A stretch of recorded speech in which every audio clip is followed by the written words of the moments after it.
एका संख्येचा 1/8 हा कितीचा बरोबर आहे म्हणते 1/8 एका संख्येच्या 1/8चा 1/4 हा म्हणते 300च्या बरोबर आहे. झालं एवढं केलं आपण. डायरेक्ट आपण इथं काय करून घेऊ बघा. इथे किती झाले 8 चौक 32 म्हणजे x भागीला 32 बरोबर झाले 300 आणि x भागीला 32 बरोबर किती झाले 300.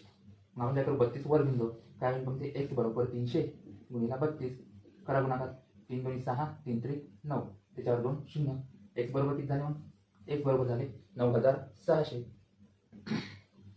तो विचारला आहे उस संख्या का 1/5 इनमें से किसके बरोबर होणार म्हणजे ह्या 9600 आहे याचे जर आपण 1/5 काढले तर बघा बरं काय होते 5 1 5 किती उरले 4 5 9 45 1 उरला 5 2 10 हा 1 0 म्हणजे 1/5 कितीच्या बरोबर आहे त्याचा 1920. ऑप्शन बघा आपलं ऑप्शन नंबर आहे 3 हे झालं त्याचं उत्तर.